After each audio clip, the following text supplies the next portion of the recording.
হোস্টেলের মধ্যে থেকেই ও সেদিন স্কুলে গেছিলো। আর হয়তো বা 15 মিনিটের বা 10-15 মিনিটের পরে ওখান থেকে বের হতো আর কি, আমার ছুটি হতো।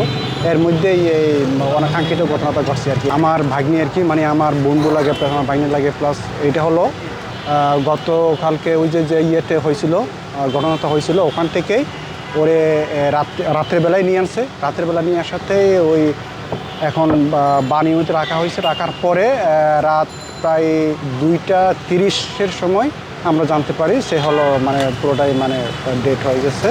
এরপরে মানে 100% আর কি, যেটা হ্যাঁ যেটা 100% ওটা হয়ে গেছে। তো আজকে যেটা হলো ওর গতকাল রাত্রেই ওর আব্বু ওর আম্মু ওই বান্দরবান থেকে হলো ফ্লাইটে করে চলে আসছে আর কি। ফ্লাইটে করে চলে এসে আমরা রিসিভ করছি, দেন তারপরে হলো হস্তান্তর করছি। এই হলো পাকিস্তানি একটা ইয়েতে থাকতো, কলেজে থাকতো। তো থাকার পরে ওখানে হোস্টেল থাকতো, হোস্টেলের মধ্যে এই আর কি, হোস্টেলের মধ্যে থেকেই ও সেদিন স্কুলে গেছিলো।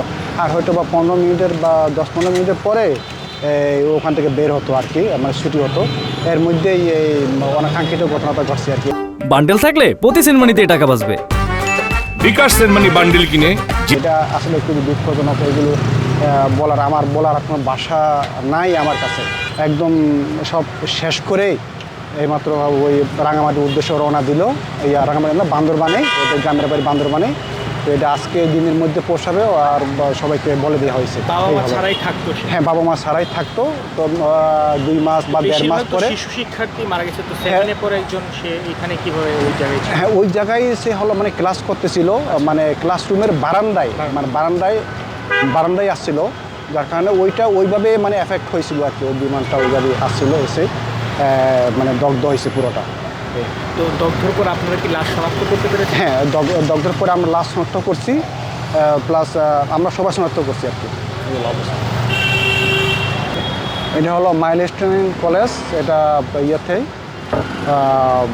ওখানে কলেজে উত্তরা দিয়াবাড়ির ওখানে। তো ওর নাম হলো উকেশ সিং মার্মা এরেকশন, ওর বাবা হলো উসাইমং মার্মা।